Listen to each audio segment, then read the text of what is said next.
This is Neil Schneider from Meant to Be Seen at GDC 2018. To my immediate right is Urho Kantori. He is the CEO of Varjo. Welcome to the program, Urho.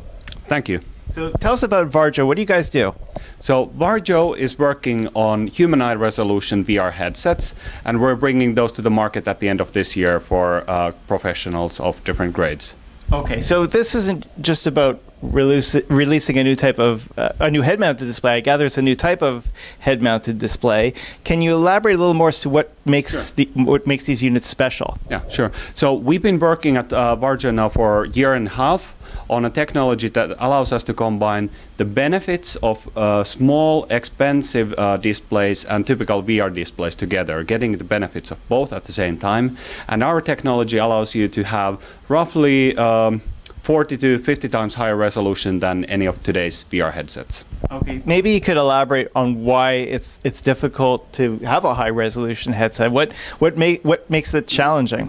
Okay, so of course now in this latest generation of VR, Palmer Luckey found out the really magnificent way of using mobile phone displays as part of the optical chain of VR headsets. Now, that also meant that all of them are driven by the phones industry. Which is great up to a certain point.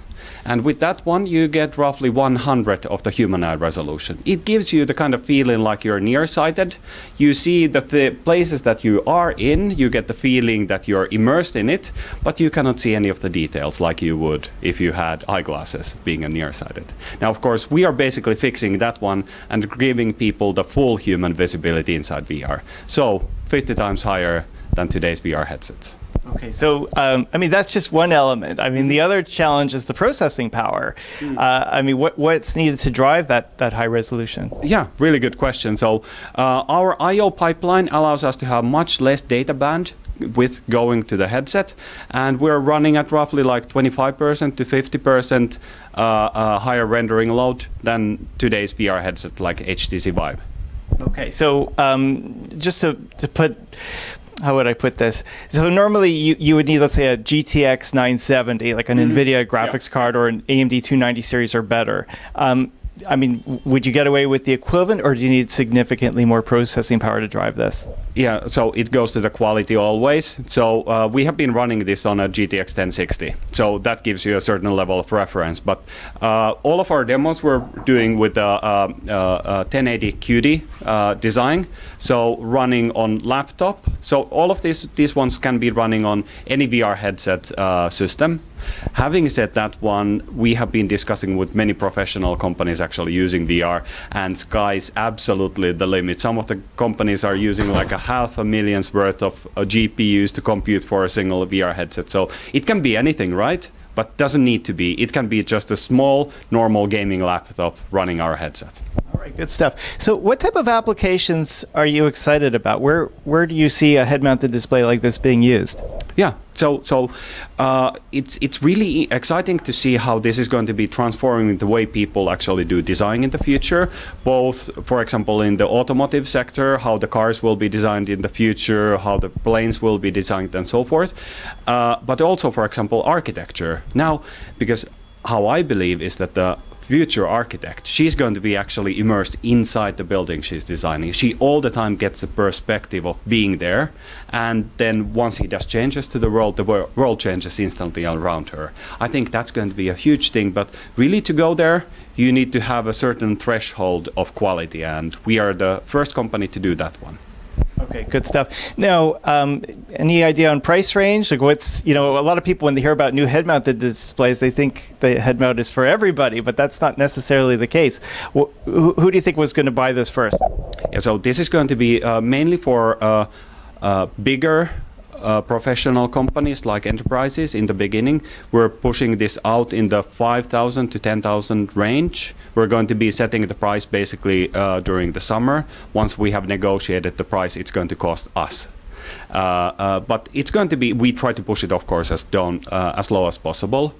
But it's going to be applicable first to the bigger companies. Okay, so when I tried it out, I mean, you have different versions, one better than the next, and very impressive stuff. I found that like the center area was like perfectly clear. Like it was really, really crystal clear. Yeah. And then in the periphery, it's, you know, the resolution isn't as high. I hope I'm getting the concepts right. Is there any possibility for that high resolution area to be moved around? Does it stick in a specific location, or can it move around the screen? Yeah. So on all of the prototypes that we are now showing, we are keeping it fixed into a certain place. Now, there are really good reasons to do that one, and then there are really good reasons to make it move so that it follows your eyes as well. And we have patented through roughly 3 core patents. Now we have a portfolio of 30 patents covering this domain, but we have patented pretty much all of the ways to actually move it so that the high resolution area is always where you're actually looking at. And that's definitely possible. So we have been having prototypes of that one since last summer, I'd say. So, I mean, it's all exciting. That in particular is exciting because when I think of that, I think of foveated rendering or eye tracking, you know, where you're looking around and the resolution is dense where you're looking. But what I saw, I gathered this was a hardware implementation, but I take it you're able to get over that you are able to have that flexibility one day. Yeah, yes, of course. There is like no limitation on this path. And even last summer, we were able to move the display 3 times faster than the eye moves. But it's not as trivial as that one. So it's a long chain of different interactions that actually make where the display needs to be. And you need to understand where the eye is moving at its speed, its decelerations. It's a difficult problem overall. But so, you have a little time. Yeah. And now what we're doing at Varjo is that we're kind of doing an open approach into the engineering process of the headset. So we're showing prototypes to the public at various stages, like for example today, right? But then we are now also beginning our beta program. So we give our headsets to our partners and we expect feedback from them. So we want to hear what is wrong in their use cases with our headsets. How could we improve? And then we actually improve it. So we're involving our partners into making the product as perfect as possible for them. Because we're not car designers, we're not architects. We don't understand what is it that in their domain is the most important thing. Is it the ergonomics? Do we need to have better ventilations? These kind of things. All really important for us to understand.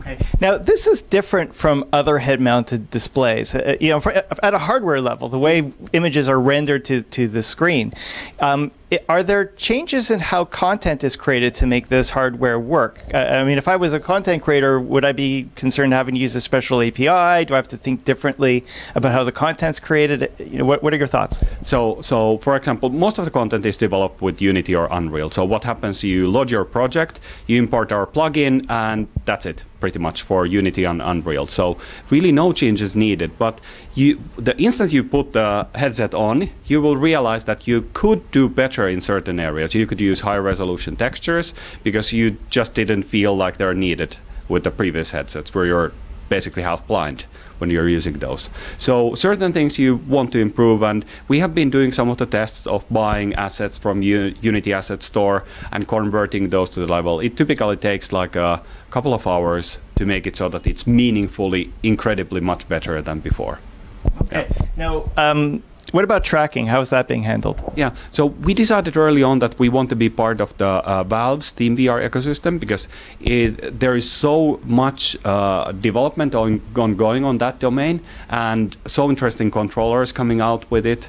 So we feel that being part of that ecosystem benefits everybody, our customers and us as well. And it happens to be also super precise and accurate system. So. Okay. Now, from a content point of view, I mean, as I understand, TeamVR, it will support multiple headsets in the market. That's one of the advantages of it.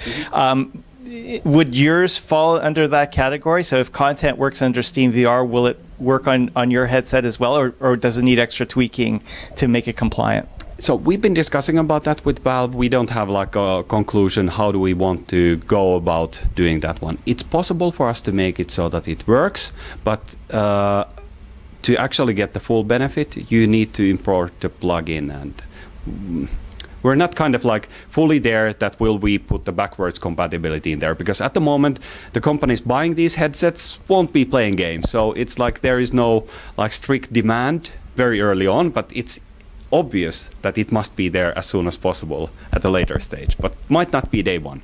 Okay, good stuff. So remind me, when is this going to be available? So this is going to be available at the end of this year, and we're going to be announcing the date that we do the launch. It's going to be somewhere on the Q4, so October, November, December, and yeah, everything seems to be on track, which is surprising me every day.